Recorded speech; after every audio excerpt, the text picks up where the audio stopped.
Nope, because we're on right now. Hey, hey, everybody. Hi, I'm Rutledge. Hey, I'm Connor. We're Friend Stream Sports. We're real friends in real time and real high five. We're in the same room, everybody. We're here. Yes. We're making this work. We're here tonight. We're doing it live for you. Connor, good to see you. Good to see you, Rutledge. I like being close to you. This is really neat.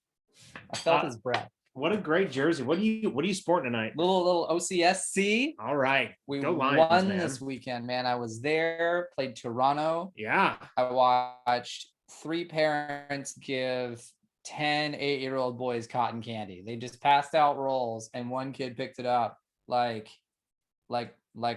someone picks up a torch in a riot. He was just like, anarchy, and it just got wild. So the Lions were there. 3 points though. We're gonna break that down a little bit. Absolutely. What's up with you, man? We're doing well. We're excited for tonight. It's getting hot out there, and we are really excited to see everybody tonight. Thanks. We got Steven already on, rocking and rolling. Hello. So sorry for being a few minutes late. Had a little bit of a technical difficulty, but that's okay. That's what happens in live shows. It's live shows. The show must go wrong, as Connor said when we were having technology difficulties. Oh yeah. But Rutledge, do you want to get to our big announcement now? Our big announcement. Without further ado, biggest announcement. So why are we live tonight? Well, we're live tonight because my house is a wreck. So it has come into big decisions that I have decided to move. I'm moving out of the Orlando area to the Georgia, South Carolina area in the Augusta area. So while Friend Stream Sports is always done via the internet, Connor and I wanted to get together one last time in person as well, I can't play PlayStation right now. I don't even know where it is. We will miss you, Rutledge. We will miss you so much. But as you so gleefully pointed out, Friend Stream Sports works on the internet. And where some folks struggled during the pandemic, we were born during the pandemic. We are the pandemic. We're the mandemic. We're the man. We are the mandemic. No doubt. But well, without further ado, shall we get to our topics for tonight, Rutledge? Let's get into it. I'm going to use my phone with my notes tonight. By the way, Steven, if you can hear us okay, give us a drop in the comments. Make sure we want audio is good coming through, as we are really flying. But tonight, we're going to start as we always do. We love to touch some MLS soccer. Mm-hmm. So I know I was there in person, Connor. Saw Akindelli score that early 12-minute goal. No Nani because he shoved a referee. So for those of you non-soccer fans, when your main staple player is out, it's almost kind of the same impact as basketball. When LeBron James wasn't with the Lakers for previous shows, they really tanked. But Nani wasn't there, but how did it go without him? You know, we got the win, and as one of the things that we've been talking about, Rutledge, is Orlando hangs on. That's kind of been the theme. Getting to watch Orlando City throughout their existence. We've transitioned from being the team that would always give up the late goal, draw Orlando City, as I like to refer, to refer to older renditions of the Lions. But Orlando City hangs on and doing it with defense, which I think is really, really important. Didn't have Nani, but you also don't have Daryl DK, and Pato is still out, right? As I kind of shared last week, I'm kind of suspecting that they're going to be really gearing towards and probably trying to get both of those guys healthy and ready to roll for that June 19th game after that international break. Yeah, so it'll be really good to see. What is the timeline for Pato?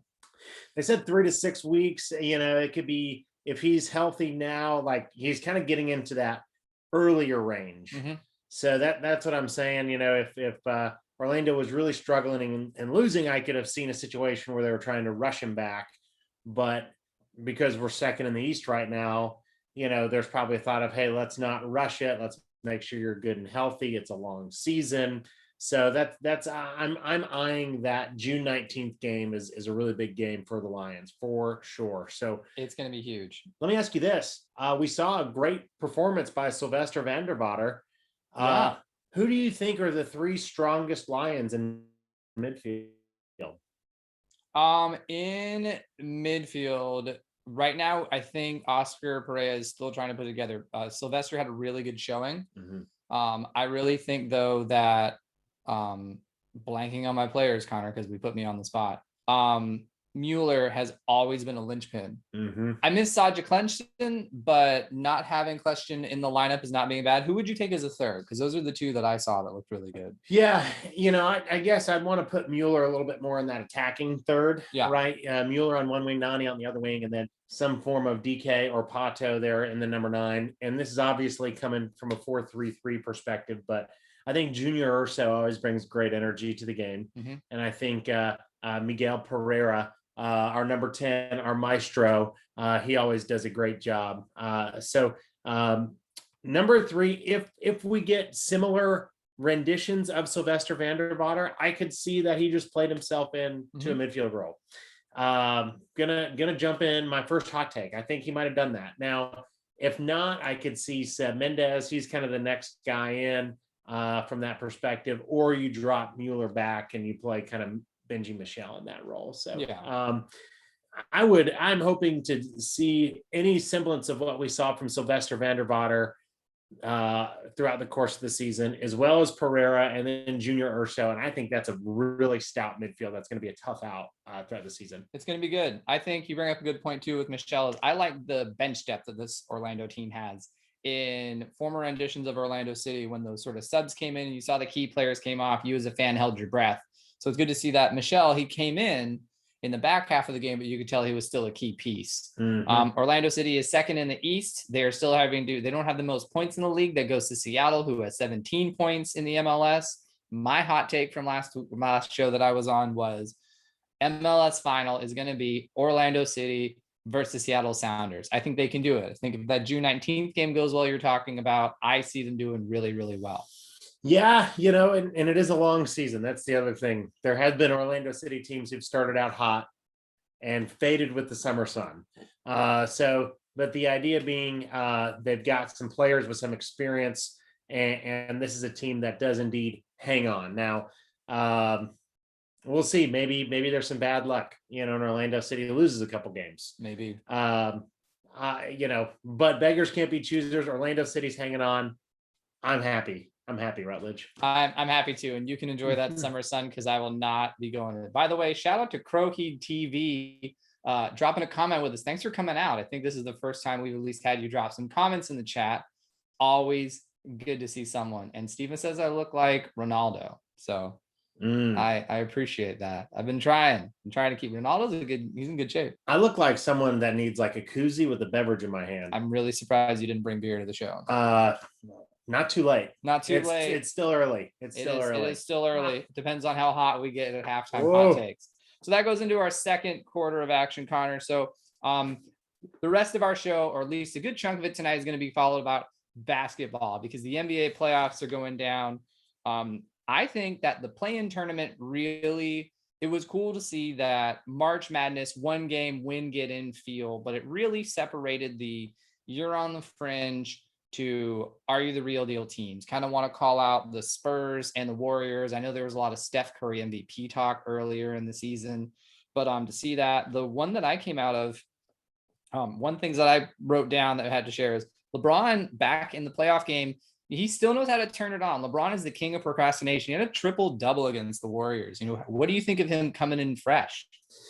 I think that you hit the nail on the head, Rutledge. You've got one game and you're playing for your playoff life. Now, as I said last week, the winner of that game then got to play the Phoenix Suns. And I would almost rather play the Utah Jazz than the Phoenix Suns in the first round of the playoffs.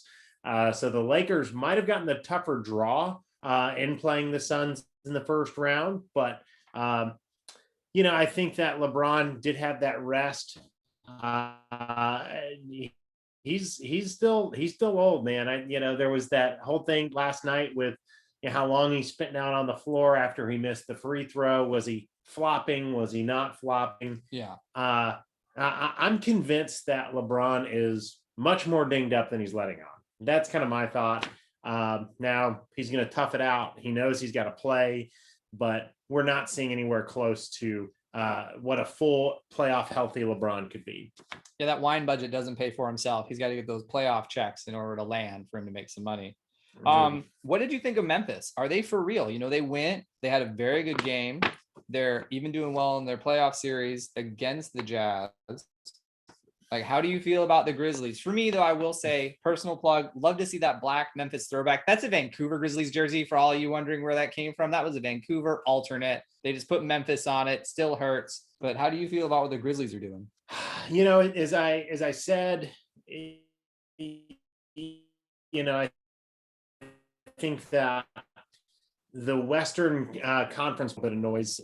I don't think that the story is as much about the Grizzlies being awesome as opposed to you can kind of quote punch this Jazz team in the mouth. I still kind of think that just top to bottom all through that. So they played well, they still lost.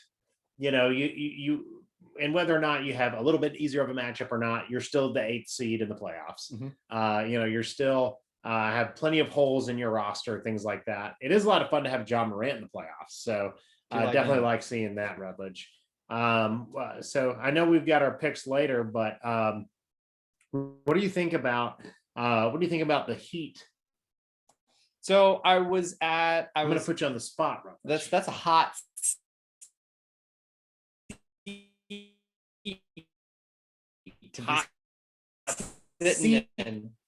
on the Heat. Shouting out to our friend Christopher Frame. It's our Chris Middleton shot, which was amazing, and all that turnaround. And this is where the Miami Heat are tricky, because last season in the finals and their big playoff run, they looked like this team that was this put together basketball team, not the stars team that we see with Brooklyn and LA, but still a team that was more system. Spoelstra coming back around. We had a lot of takes at this time during the bubble. And now with the Heat, they're starting to fizzle off. Kudos to them for getting as far, because earlier in the season, they struggled. Now they had a lot of COVID protocol. They had some injury. They were really having a bad bounce back. I think what has happened is they have the short end of the stick. They have pulled together a Milwaukee team where the front office has really spent some time to build some talent around Giannis. They've added in some pieces, especially with some of the midseason trades that they did. And I don't see the Heat getting through this series alive. They might have gone into overtime in the first game, but Milwaukee had their very most largest amount of 3 points in playoff franchise history this past week. And Miami's known for the long ball game. They like to shape those big shots. How many times have we seen, especially Jimmy Butler, come in, Bam Adebayo? I know he'll get more in the paint, but that's what Miami was built to sort of stop, and they got beat their own game. And then when you set a franchise record in the playoffs against the look for the faith of you in the series. No, I hear you, and I think that the Heat are going to have they're going to have some struggles. That for Milwaukee to come in and play really well in these first two games and not, be up 2-0 is you would have expected the Heat to. I would have thought the Heat would have taken one for sure. Just kind of having that mental edge over the Bucks, but not being able to do that is pretty good in favor of Milwaukee Bucks. But Rutledge, I know we didn't have time to rehearse this before, but I want you to ask me something as a quick teaser. What's that? Connor, you need to ask me which team has a potentially franchise-defining game coming up. Connor, which team has a potential franchise-defining game coming up? That's the Clippers. The Clippers versus the Mavs. Game 2 of this playoff series. The Mavs took game 1. Rutledge, here's why, and I'd love to hear some of your takes on this, right? The Clippers have spent so much energy, not just the money, but just the energy of rebranding. They're trying to become the number 1 team in LA. The Lakers were down. The Clippers at least had a couple good playoff runs. They had some stars. Then they got Paul George. They got Kawhi Leonard, right? They loaded up. I've always been a Clippers fan. I have drank the Clipper Kool-Aid, no doubt.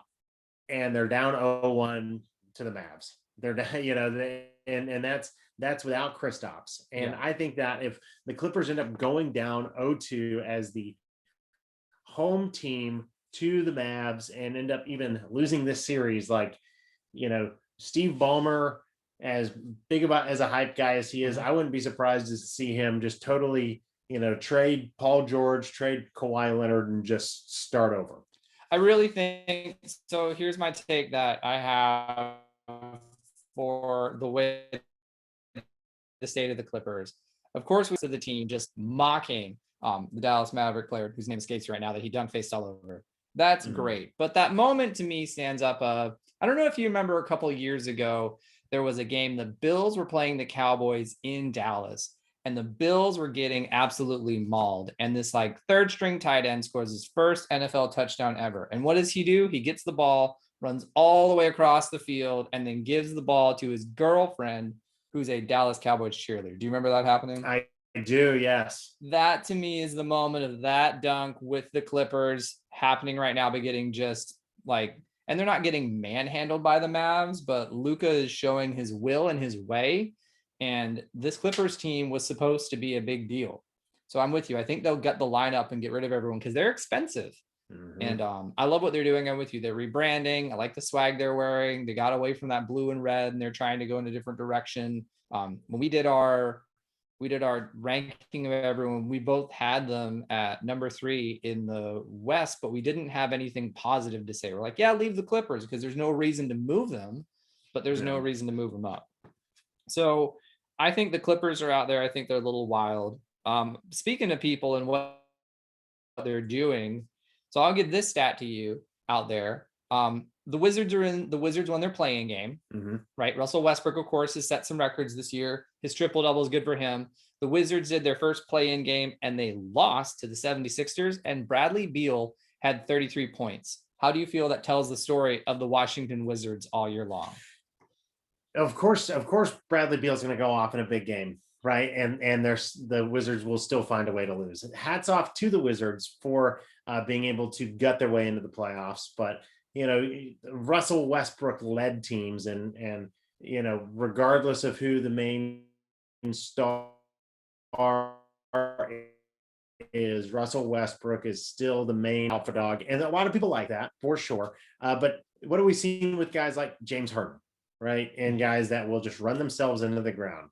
I could see a situation where, just like how Denver lost game 1 of their playoff series because they limited Jokic to say, we're going to take away what you do best, which is pass the ball. We're going to let you score all the points in the world.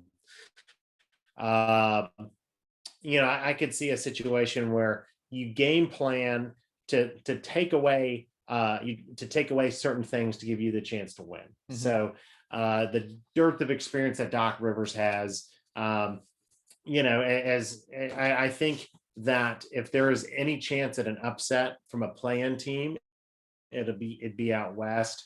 The top of the East is just too strong. Yeah, I don't see the Wizards going far. Do you see them keeping Westbrook at the end of this year? I bet they don't want to. I bet there's folks in that room. The Wizards have very kind of always been that 7-8 seed, maybe missed the playoffs. It's kind of what the Orlando Magic were trending towards until they traded away literally everybody for the Cade Cunningham sweepstakes. So the worst thing to be in American pro sports is average, right? Because when you're winning, you get, there's that, obviously that's what you're here to do. You're here to win. But when you're losing and you're really bad, you get the good playoff the good playoff spots, or not playoff spots, but draft spots. So I could see a situation where, if this doesn't work out and the Wizards Westbrook's on a 1-year deal, right? I don't remember his contract, but to be determined later. If they can move Westbrook, I could see, looking for the right package. They're not going to trade him for a laundry machine. They're obviously going to look for some value from Westbrook, but that is, and we are doing some real live FriendStream sports production right now, real FriendStream sports Googling right here. I'm going to call it out. Trying to get the details of Russell Westbrook's contract. So no, Rutledge, I think that the Wizards, I could see there being a lot of folks in the building that want to want to say, let's blow it up. Let's start over. Let's get some new guys in. Let's get some fresh blood in. I'm usually better at Googling these stats and these things while we're playing video games, which is the secret hardest part of this show, is to play video games, look up stats, plus on a talk show at the same time. It looks like Westbrook is scheduled to be with the Wizards until 2023. So he's got one more year. So He's got one more year. And that could set up perfectly for the Wizards if they don't start out well. You could trade Westbrook as kind of like that hired gun or that expiring contract, whichever way you look at it. Get some young pieces, trade Westbrook to a contender and kind of make everybody happy. So that's kind of my current Russell Westbrook take. I think Westbrook will go the route of like Rajon Rondo and Dwight Howard, especially with the Lakers. They're going to be depth to where it's not your show, but you're going to be, or even what Blake Griffin's doing right now in Brooklyn. Mm-hmm. You're on a team. You were carrying franchises when you were younger. It didn't work. Clearly, you're not the main piece because he lost Kevin Durant. That didn't work. He was with James Harden. That didn't work. He's now with Bradley Beal. They're both putting up stud numbers. It's not working. So it's just a matter of time. But for some reason, people keep giving him more chances. The sports world hasn't written him off yet, like other stars who keep failing. What's interesting about Westbrook, from time to time, they'll have those polls come out of like, who do players want to play with? Mm-hmm. Players at least say they want to play with Westbrook. Now you look, the way that Kevin Durant left, and then, through his career that hasn't exactly lined up. But Russ, I think, does get some cred from like maybe not the stud players, but maybe some of those fringe NBA guys that really like Russ's fire, because he's going to come 100 miles an hour every night. You got to give him that. He does. I don't want to be totally anti-Westbrook. I don't want to be Eastbrook on him. I'm so anti-Westbrook. But. I mean, yeah, the guy who has the triple double record in the NBA, I also wouldn't want to write off. But I don't want him to be the person carrying my franchise when the results are not there. So it's a tough out. There's one last team I want to talk about in the playoffs before we talk about the whole series and then move to halftime hot takes. Maybe one day sponsored. That's Trey Young and the Hawks. So I want to put this as that Trey Young had a beautiful lofter of a shot when they beat the New York Knicks. Also, the New York Knicks are in the playoffs, if you didn't know that. And the Knicks are good. The Knicks are kind of good, but here's the duo in the NBA who I like, who no one talks about, and that's Clint Capella and Trey Young together. Mm-hmm. Clint Capella had 13 rebounds in their game against the Knicks, and Trey Young had 32 points. So we know they haven't announced a coach, so they're probably still in process after the season. I'm very bought in on the young strengths of the Hawks, and they have been making more moves and they have been showing more consistency. Do you feel like, I don't think they're going to go deep in the playoffs because, as you have said, the East at the top is too strong. But do you feel like we're seeing possibly a team starting to get its footing? Oh, yeah. You win this first for the Hawks and Knicks, like the first round is your NBA Finals because, you're going to be playing either Brooklyn, Philly, or Milwaukee in the second round. And I mean, those are just buzzsaws. Those are buzzsaws of series that you don't want anything to do with any of those teams. I think that the Hawks with Capella, because Capella's not, he's still got some good years ahead of him. Mm-hmm. And obviously Trey Young is super young. I think that the Hawks are in a better position moving forward than the Knicks. Derrick Rose has been a really good story this year. But Julius Randle's kind of the main guy for the Knicks, and with the Knicks, it seems like their biggest play is going to be to maybe go recruit Trey Young one day to come play for the Knicks, but that's still down the road. So no, I think we are seeing the value of having good big man play and good guard play. So to be able to have Clint Capella and a guy that doesn't have to score all the points as a big, which is also very important, which is not to tip my take, but I think I'm going to talk a little bit more about that during halftime hot takes. Oof. It's getting coming. This halftime hot take is going to be hot. But as that goes, yeah, they are emerging. They're a good duo. They have a good franchise. It's good for the city of Atlanta, which needs a sports team that can produce. As Atlanta I've had many rants on how Atlanta falls short as a city all the time with sports. Okay, but that's all the sort of teams we wanted to break down. Connor, I want to go through for our listeners and our viewers, and shout out to the people coming out seeing us on Twitch. We're Friends Stream Sports live in person for the first time, 8 o'clock Tuesdays. Make sure to subscribe to us on YouTube. How many viewers are we trying to get? If you help us get to 50 viewers, we'll do something sweet. That could be me driving up to Georgia, the old 706, to see Rutledge. That could be live streaming me getting my chest waxed. Yeah, we could do that. I'm down. Yeah, subscribers. I said viewers, it's subscribers, but either way, thanks, Steven. Side note, producer Steven always keeping us on the straight and narrow. But we're trying to get to 50 YouTube subscribers. We're just a few away. We're just a few Help away. us get there. We would really appreciate it. One great way to do that, Rutledge, is as myself and you, we do a great job of spamming all of our friends' Facebooks with our videos. If you see that, give us a like and a share. Yeah. Help spread the word. Yeah. So share us out there. You can't share a lot of things in this world, but you can share Friends Stream Sports. You can share friendship. It's contagious. And wash your hands. Okay. As we go through friendships, this is the entire NBA playoffs right now for everybody out there. And I wrote this very late this morning. So Jazz and Memphis are in game 2, which is on the 26th, which is tomorrow. The first game went to Memphis. The Clippers and Dallas are playing together. Of course, Dallas won the first game. Their second game is later today at 10:30. Denver and Portland, they had game 2. Who won that last night? Game 2, Denver and Portland. I believe Denver won. That series is tied 1-1. Tied now. Yep. The Lakers and the Phoenix play tonight after your bedtime, Connor. They tip off at 10 o'clock. Oh, man, I'll be deep into my third REM cycle by then. I'm surprised I'm still awake now. Phoenix is leading that series. In the East, you have Philly and Washington with Washington. Their game 2 is tomorrow. New York and Atlanta. Atlanta leads their game 2s tomorrow. Milwaukee is 2-0 against the Heat, with game 3 being tomorrow. And then on the 27th, that's game 3 from Milwaukee, Miami. Brooklyn and Boston are playing right now. Last time I checked, the score was 30-18. Pulling it up live on Friends Stream Sports. I have an iPhone 6, so this is going to load slow. Wow. I have an iPhone 6 and I have a computer with Windows XP. So your boy's technology works.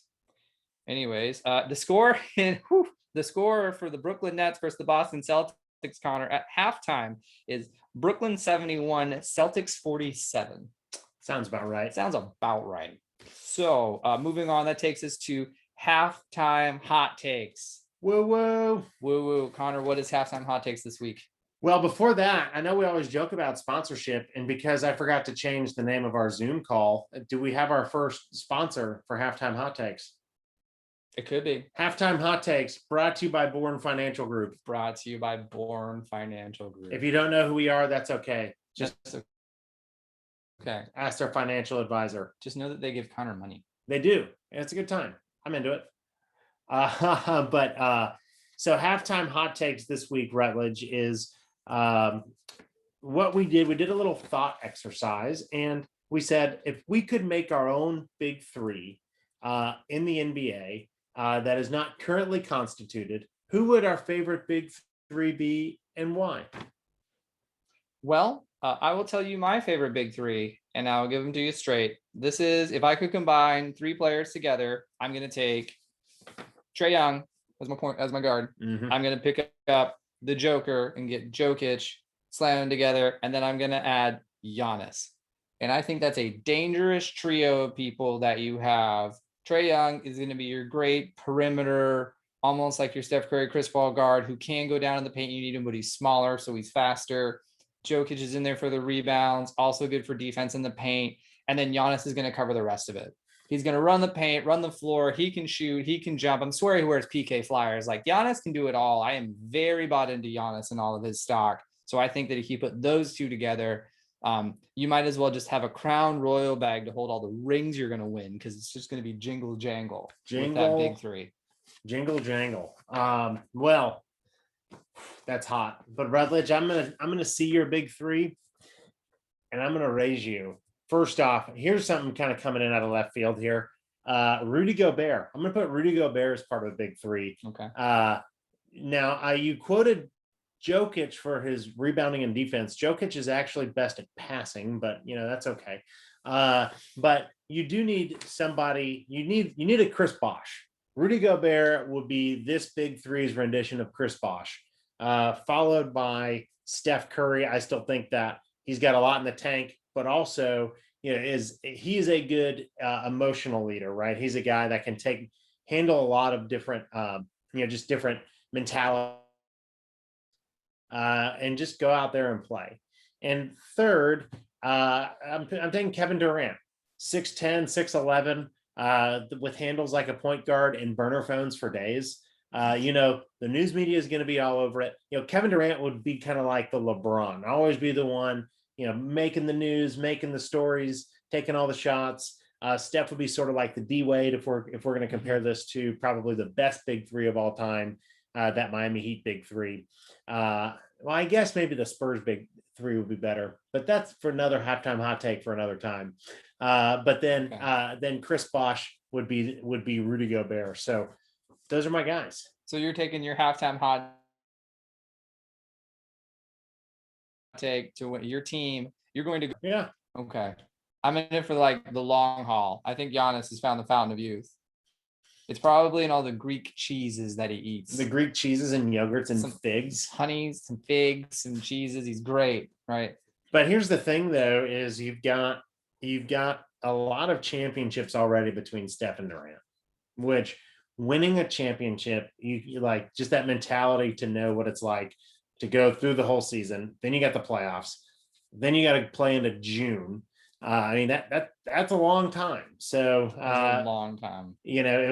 Let us never forget that it wasn't until the Pistons all retired when Jordan started winning titles. Wow. So it wasn't until he had to get Larry Bird out of the way, had to get the Pistons out of the way. Not to say that Jordan didn't beat a lot of good guys. I think Jordan is awesome, but we're getting into some more hot takes here from Connor.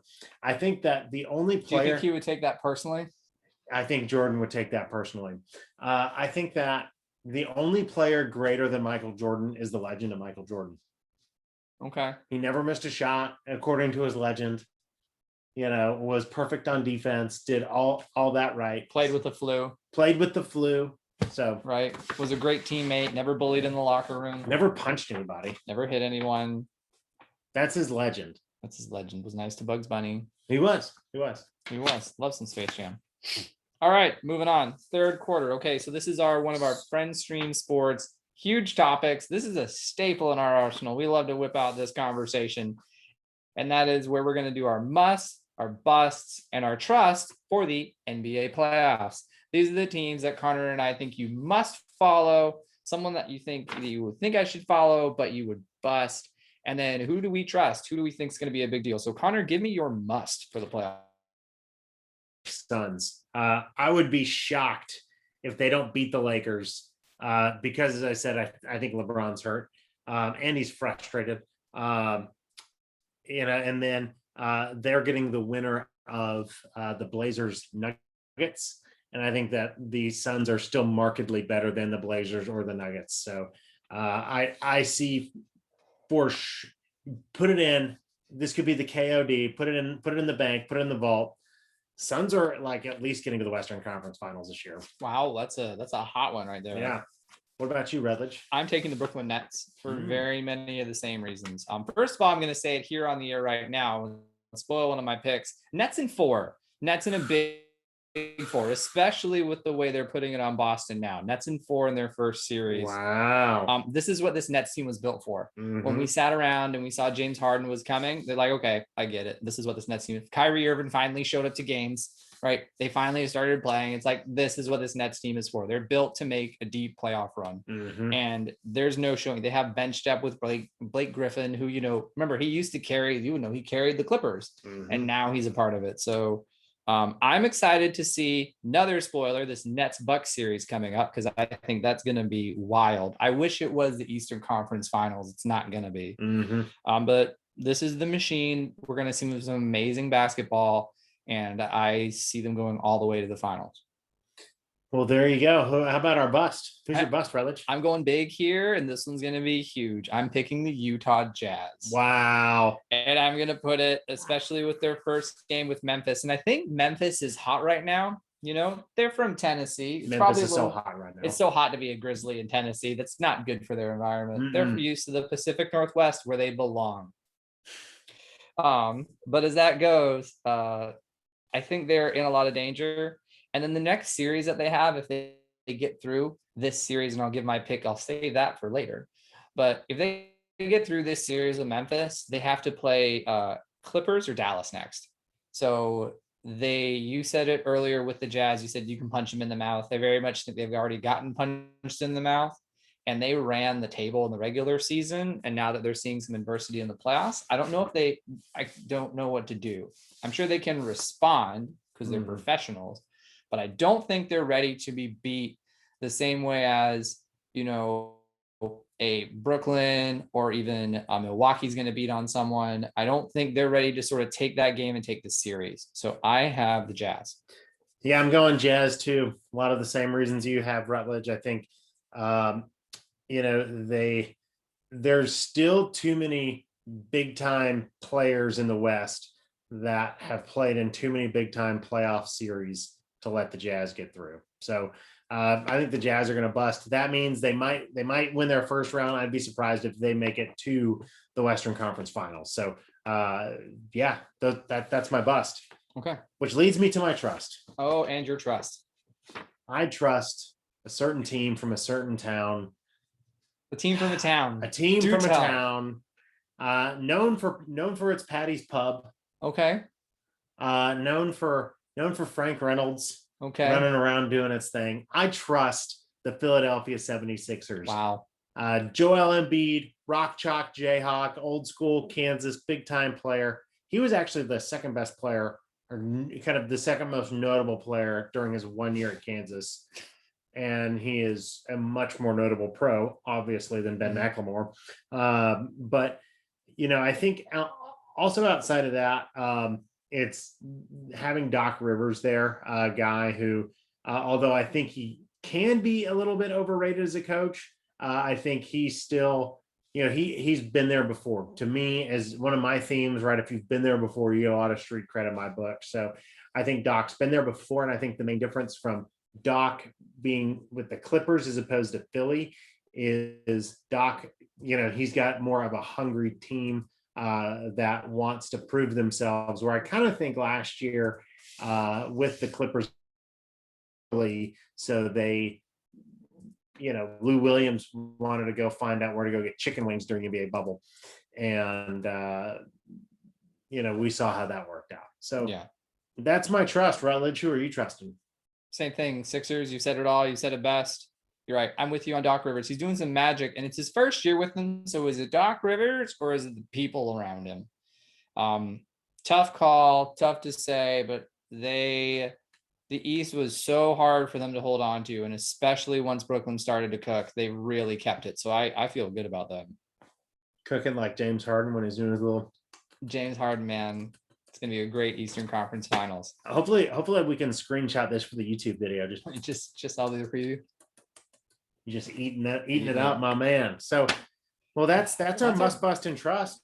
That's a lot of basketball talk for us. Look at that. Let's talk football. Let's do it. Yeah. I think it's good. The schedule came out, and there's a lot of games on there, and I have some games that I think you need to, that I separated in some categories. I know you have some games. So I have 3 categories, Connor, and I want to hear what you have, but these are mine. I have 3 games. One of them is going to be, you have to watch this game. You have to sit down and watch this game. The second one, I'm going to call it, you can casually watch it. Mm-hmm. And the third one, especially if you are some of my friends' children, you can have family time while this game is on. You know, I don't know about you, but for me in football season, it's the ritual, right? Like football, and I all picked primetime games. When it's primetime football game, it's like, all right, we're having dinner early. We're sitting it down, you know, everyone else, if you want to watch football with me, you can, or if not, you need to find an activity, because the TV is mine for the next 4.5 hours. You know, my wife does not watch football with me as much. So I need to pick my games wisely where I get to have her watch football with me. Okay. So I hear you, Rutledge. So for all of our viewers out there, we're picking games, we're sharing our thoughts of some games, and we might revisit this throughout the course of the season a couple times. But we're sharing what we think is must-see TV, a game that's on in the background, and a game that's kind of the snoozer that if you're up late the night before, it's okay to doze off during because you're not going to be missing much, but football is going to be on. So Rutledge, what's must-see TV? Must-see TV. Circle your calendars now. Thursday, September 30th. The Bengals are playing the Jags. Now, I will say Jacksonville is Jacksonville. As you said last week, there's already a coach another coach that's quit.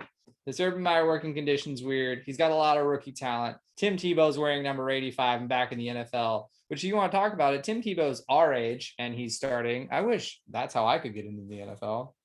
Just call up my old coach. Yeah, just call up. I find an old coach for me and call like, hey, let's get it. Either way, I think this is going to be cool. This is going to be these two franchises sort of showing who's going what direction. You have two former first-round picks, two younger teams that are being sort of built from the ground up, two good competitors because both were great in college.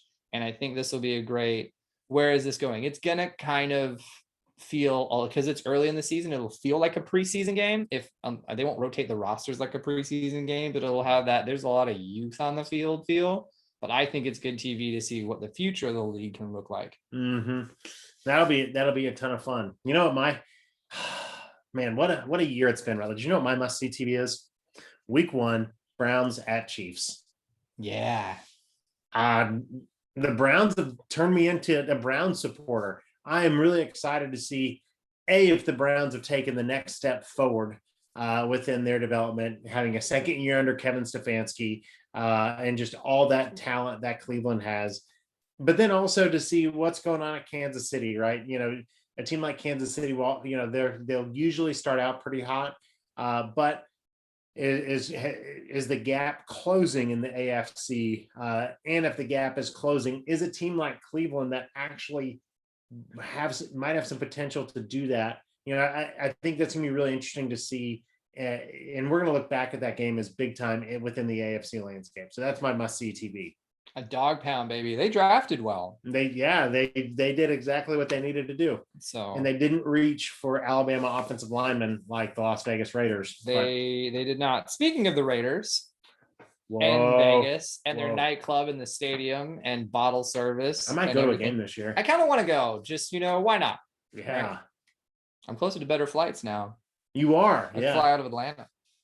Yeah, the flights aren't great from Orlando to Vegas. No, but out of Atlanta, they're great. Yeah. Next live show in Vegas. Yes. When we hit 50 YouTube. When we hit 50 YouTube subscribers, we will go to a Vegas game. When we will hit 100 YouTube subscribers, my wife will let me buy bottle service at a Vegas game. When we hit 200 YouTube subscribers, Connor's wife will let him buy bottle service at a Vegas game. Yes, yeah. So who's on in the background, Rutledge? Who's on in the background? Raiders Chargers Monday, October 4th. I'm a sucker for Monday Night Football, but in my opinion, that division, it's still Kansas City's division for them to lose. It is, these are two teams, John Gruden's still doing his things. Our BFF, Justin Herbert. Hey, Justin.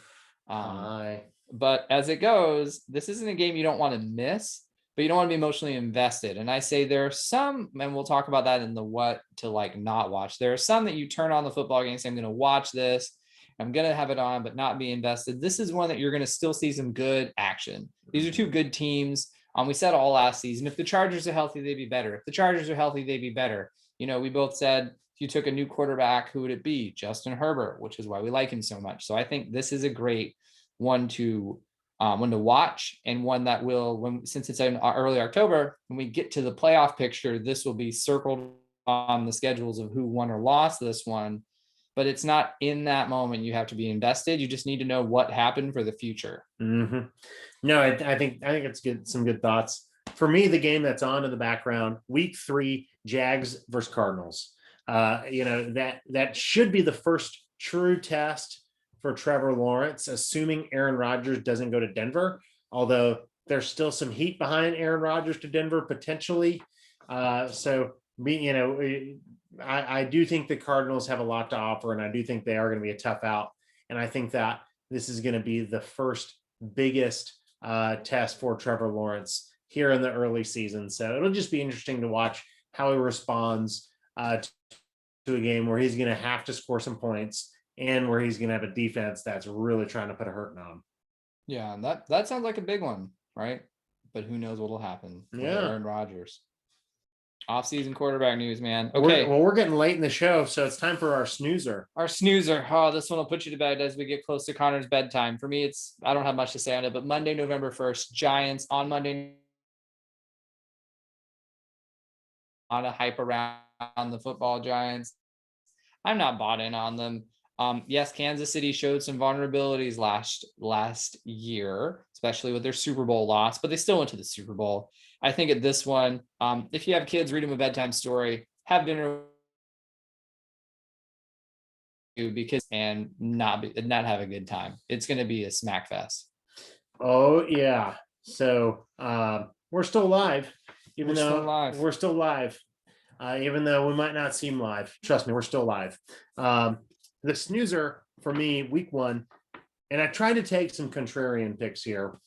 I think Panthers Jets is going to be a big old pillow fight. Oh, yeah. Everyone's going to try to hype that up as, oh, Jets traded Sam Darnold, to the Panthers, and then you got Zach Wilson, and it's like, who's more popular, Zach Wilson or Zach Wilson's mom?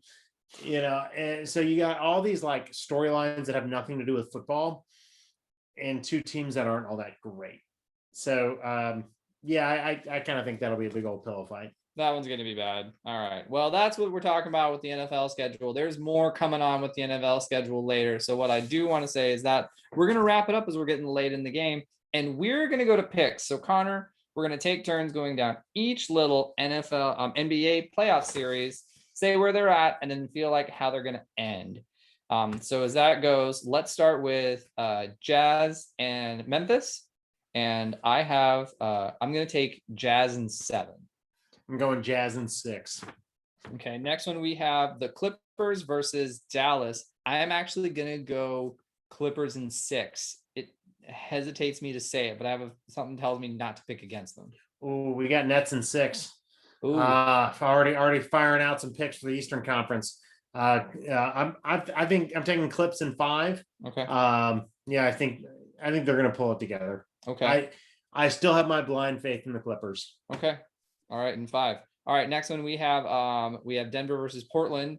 I love some game time, but I'm going Denver in 5. Mm-hmm. I'm kind of going the other way here. I think Denver in 6. I'm still going Nuggets, but I think that the Nuggets are without Jamal Murray. I just think series are going to be tougher for him. I hope Jamal Murray gets better, because he was doing awesome before he got hurt. All right, this one, which they have a 10 o'clock tip off tonight, the Los Angeles Lakers versus the Suns. How hot do you have the Suns in this series? Suns in 5, gentlemen's sweep. It's gonna be hot. LeBron's going home early. Ooh, he can ice his ankle. I have Suns in 6 because I think LeBron will battle back. Him and AD will get mad. He'll just start pulling eyebrow hairs out of AD in order to get him to win games. But definitely we both have the Suns. Okay, next, the 76ers versus the Wizards. I have Philly in 5. I don't think the Wizards go far. I'm going Philly in 4. Okay, we're both in agreement on that. Next, clean sweep. Knicks versus the Hawks. I'm actually going to put the Hawks in 5. I think we're going to see Trey Young, Clint Capella, and company emerge. Good on the Knicks for making the playoffs, but I think that was, to your right, the making the playoffs was like getting to the finals. Mm-hmm. They're not going to win the finals. I'm going Atlanta in 7. This will be the most interesting series in the first round. It is a good series. All right, 2 more left. Next we have the Bucks versus the Heat. I'm taking Milwaukee clean sweep in 4. Wow. I still believe in Miami. I still believe in Heat culture, and I still believe that is worth 3 games. I know they got to start winning a bunch of games, but I don't think it's worth 4. I'm picking Milwaukee in 7. Okay. In the hard fought series. Wow. But yeah. Well, either way, it's going to be a wild series. Okay, they'll push Milwaukee. Last one we have, and I picked this one earlier, so Brooklyn versus Boston. I have the Nets in 4. We actually have one of our viewers said Nets in 6, which should be really intense to see. But where are you thinking Brooklyn Boston goes? I mean, Nets in 3. Yeah, I mean, Boston might not even like come out to game 4. They might just wave the white flag. Yeah, a lot of these first round series, I'm not especially in the East, I'm not anticipating a ton of a ton of pushback outside of that. Well, I guess some, with Milwaukee, Miami, but especially Philadelphia and Washington and Brooklyn, Boston. I think those are going to be really quick series to get those guys rested up. I could see for you being that, considering that it is Nets 80, Celtics 55 for Brooklyn and Boston. It could definitely be Brooklyn in 3, but either way, they are handling them. All right, Connor. Before we go to our last pick of the evening, which is always our NASCAR poll winner, any final thoughts? Rutledge, I can't wait to keep seeing your face from time to time and hearing your voice. It's been real friends, real time, real friendship, whether in person or digital. It's been great. So this is our last episode for that. We have the longest race, as we are going to put the longest distance in our friendship. The longest NASCAR race happens this weekend in the Coca-Cola 600. I'm putting Martin Truex Jr. to win the pole. He's having a stud of a year. I think Chase Elliott is going to, he won last week, and I think he's going to keep the good thing going. He does really good things. He does keep good things going. Well, as that goes, that's our good things going. Best of luck to you, Connor. Keep it safe in Florida. I'll keep it safe on the other end. In-person fist bump. But as that goes, I'm Rutledge. And I'm Connor. And have a great night.